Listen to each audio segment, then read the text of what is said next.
Hạnh cũng trong tương lai Hạnh cũng muốn kiếm một chiếc cho nó ngon lành hơn á mọi người. Đó, bây giờ mình ngồi trong xe mình lia những cái tổng quát những cái xe nè.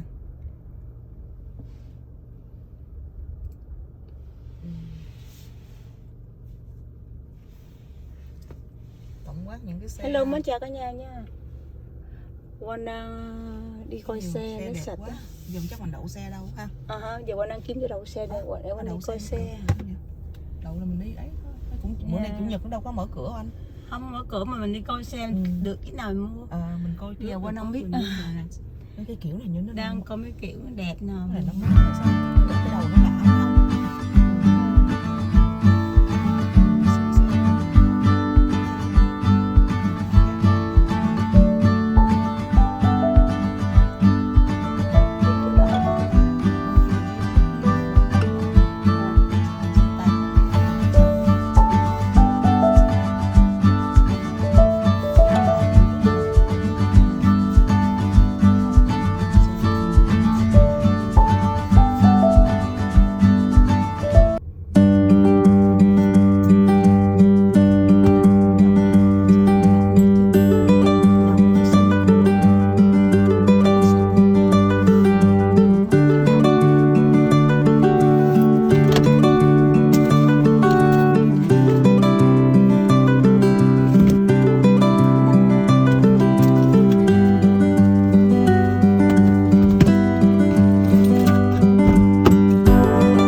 Đen đẹp quá. Cái đen đẹp mà.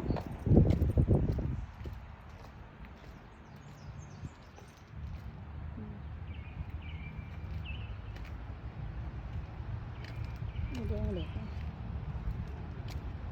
Coi giá cái này nha. 68.000.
video này.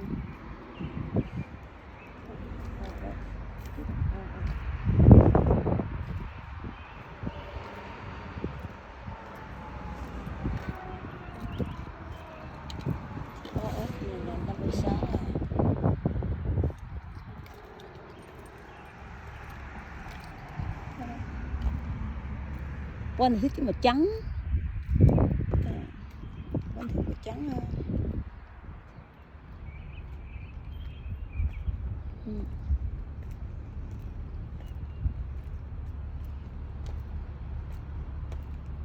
Một là chiếc màu trắng, hai là chiếc màu đỏ.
Xe này nó lại quên nè, 46.000. Wow, 46.500 đô. Chưa nói thuế là 1 tỷ đó, 1 tỷ mấy Việt Nam đồng Việt Nam mình đó. Nói giá 1 tỷ đó, 1 tỷ mấy mà chưa về thuế rồi nghe, nhưng mà nghe nói về là nó double đó. Là đây là Hạnh nhiều lắm không? Hạnh coi thử chứ nó đẹp Hạnh, nói anh nghe. Anh cũng không sẵn nó tiện đó mình ấy luôn á, mình lựa chọn nè. Tại cái này không có nhân viên làm phiền mình đó mọi người, tại khi mà Hạnh và anh vô mấy chỗ này là mấy anh chàng đẹp trai họ hay cứ theo mình hoài ha. Cho bây giờ bữa nay là mình lựa ngày chủ nhật để yên tĩnh cho hai người đẹp có thời gian ngắm nghía chiếc xe thôi, chứ mấy anh thấy em đẹp mà cứ theo em hoài em không làm làm em chẳng biết lựa chiếc nào. Không biết làm em bối rối. Đúng không anh, người đẹp? Dạ. Bối rối. Xe này màu này giống Mỹ đen ơi. Chiếc áo tươi kia cũng đẹp. Xe này giống Mỹ đen mọi người ơi. Đó, Mỹ đen này.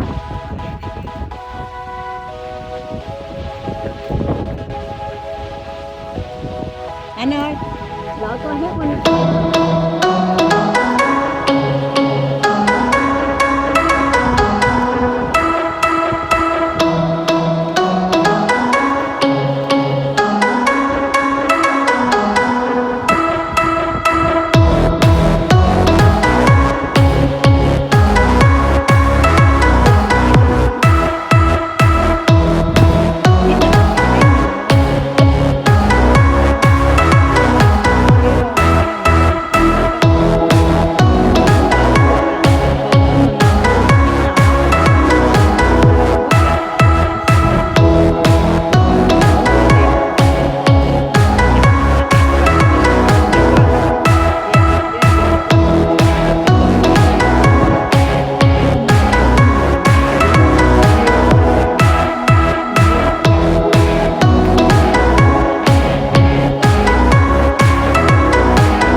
Con thích cái dạng mà để xem này nó vuông vậy nè.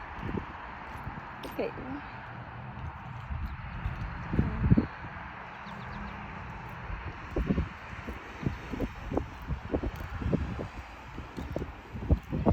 Chiếc này đi đây.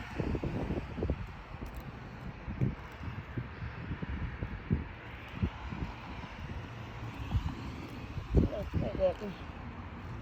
Mà theo mình thấy nó hơi thấp hay sao các bạn? Chiếc này hơi thấp. Chiếc đằng kia kìa. Chiếc này màu đen hả? Bao nhiêu ta?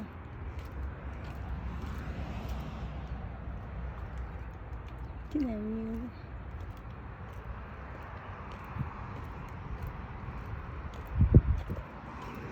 Cái này nó không để giá tiền.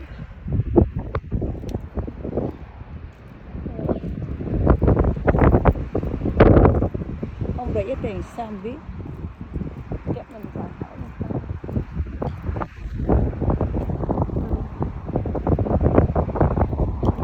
Chiếc này nè. Chiếc này được bạn. Nếu mà ưng ý chiếc nào quanh ra quanh họ.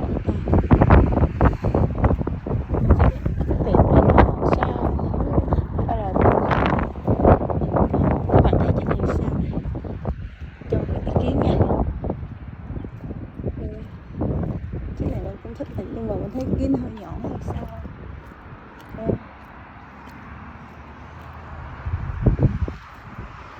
Đây là 2021 luôn. Chiếc mới như vậy. Không, đừng có 8 phải không? Hello, bắt chào mọi người nha. Hai bà gặp nhau tâm sự lời chuyện gì.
58.000. Hai người 58.000.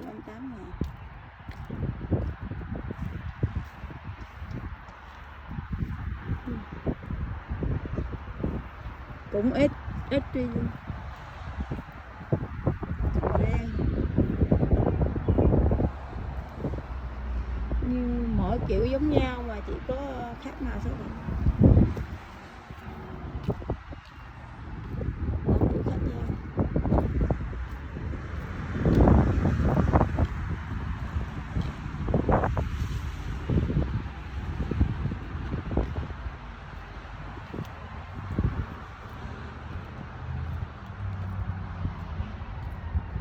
Chiếc này thì mã 35 ngàn.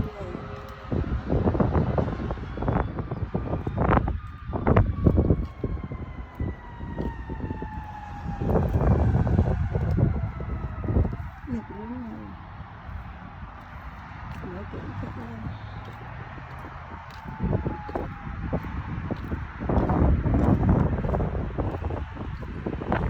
Bạn thì đi coi chỗ khác, rồi mình đi coi chỗ khác.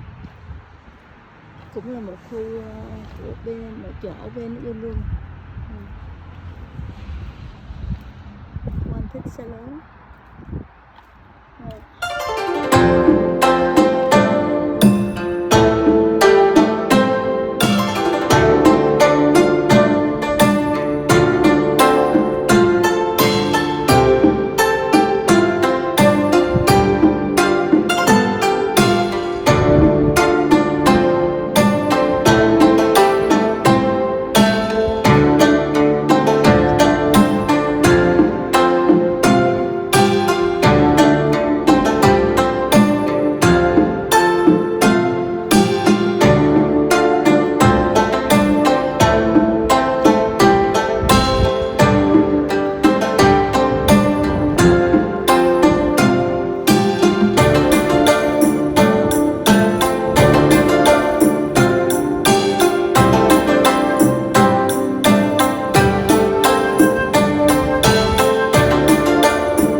Nhỏ nhỏ chứ 40.000.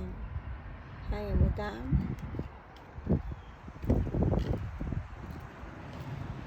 Bốn mấy ngàn.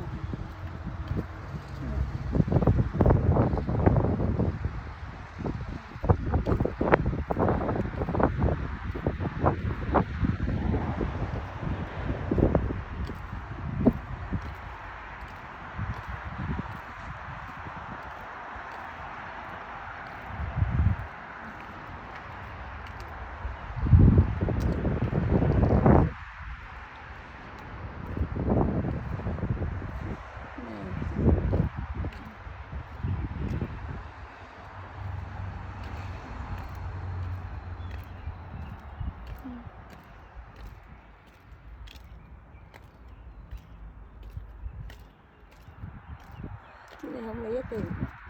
Có mà đây 75001 750 sorry nha 750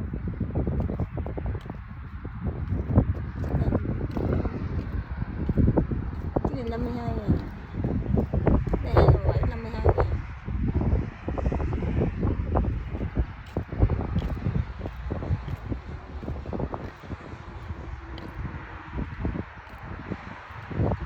Anh quay từng mỗi chiếc xe mỗi giá đó các bạn không? Rồi coi biết được giá mỗi xe nó khác nhau.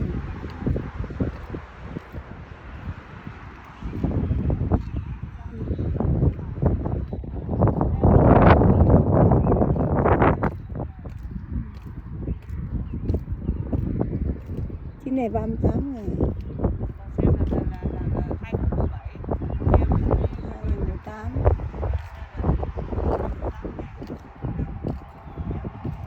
Quanh với bạn quanh chỉ có buổi sáng đẹp này. Có xe rồi 530. Còn cái này là 540. 540.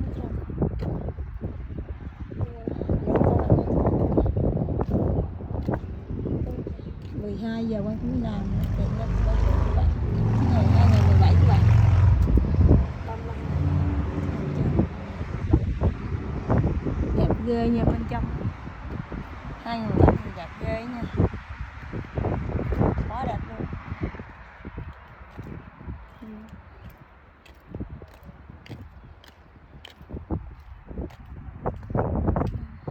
Quá đẹp luôn.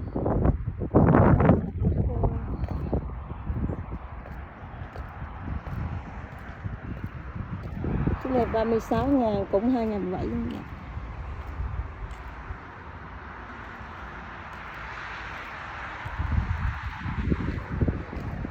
Này 530.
30 con.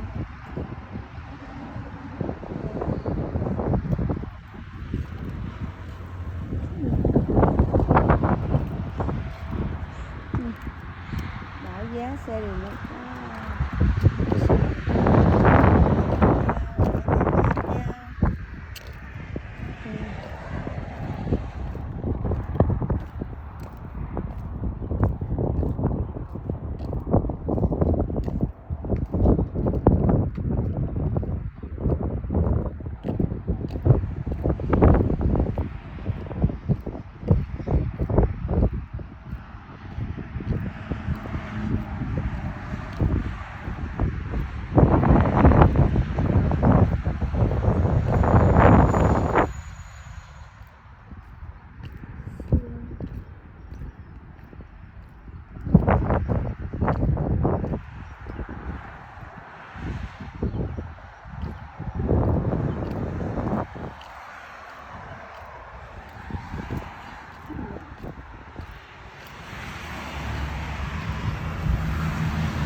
có coi hết cái nào nhiều coi cái nào nhiều.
Chiếc này 42 ngàn.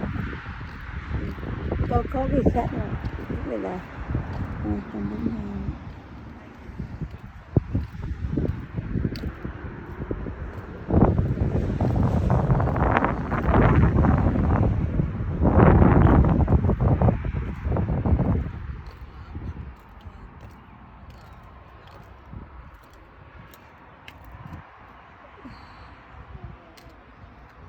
Này 2018.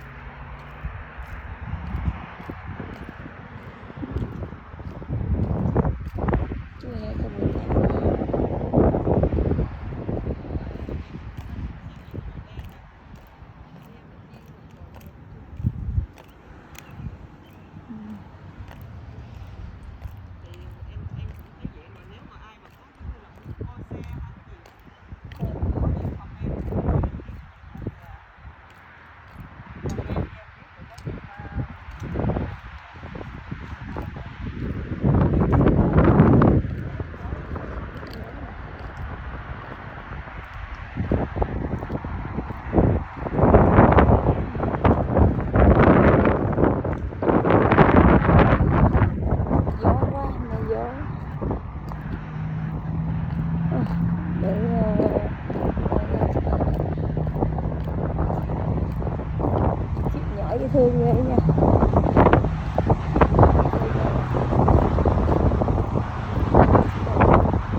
Wow.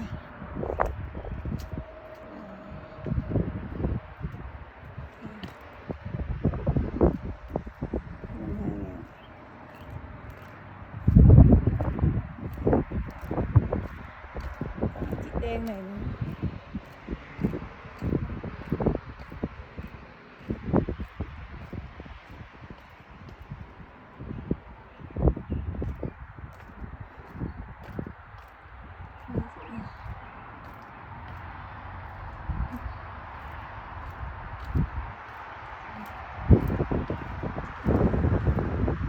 Đây là đang thấy giá để bên trong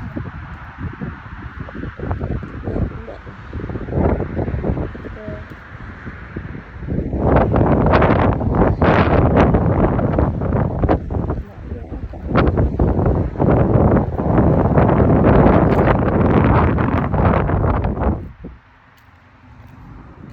Trắng này nè.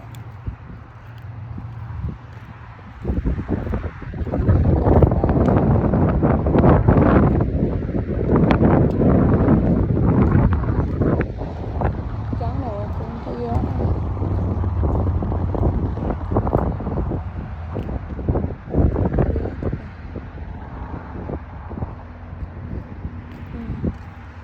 Hồi nãy giờ Quanh chấm được chiếc này. Đi coi nãy giờ Quanh chấm được chiếc này các bạn.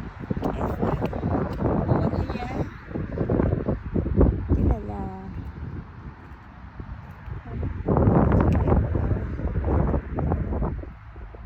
hồi nãy Quanh chấm được chiếc này. Coi nãy giờ nhiều xe các bạn. Các bạn thấy xe BMW đẹp không? Quá đẹp các bạn ơi.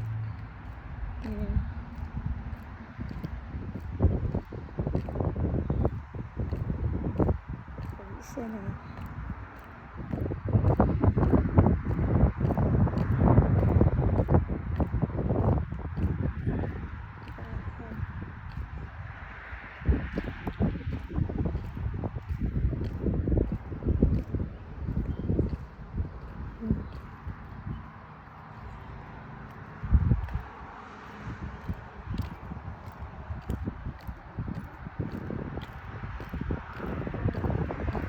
giá chiếc này.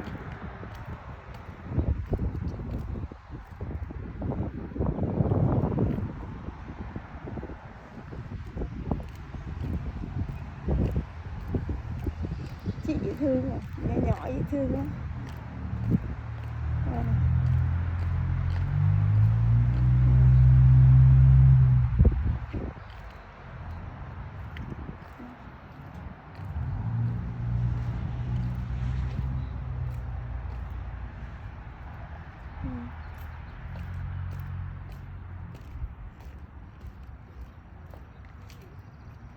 Nhỏ dễ thương à.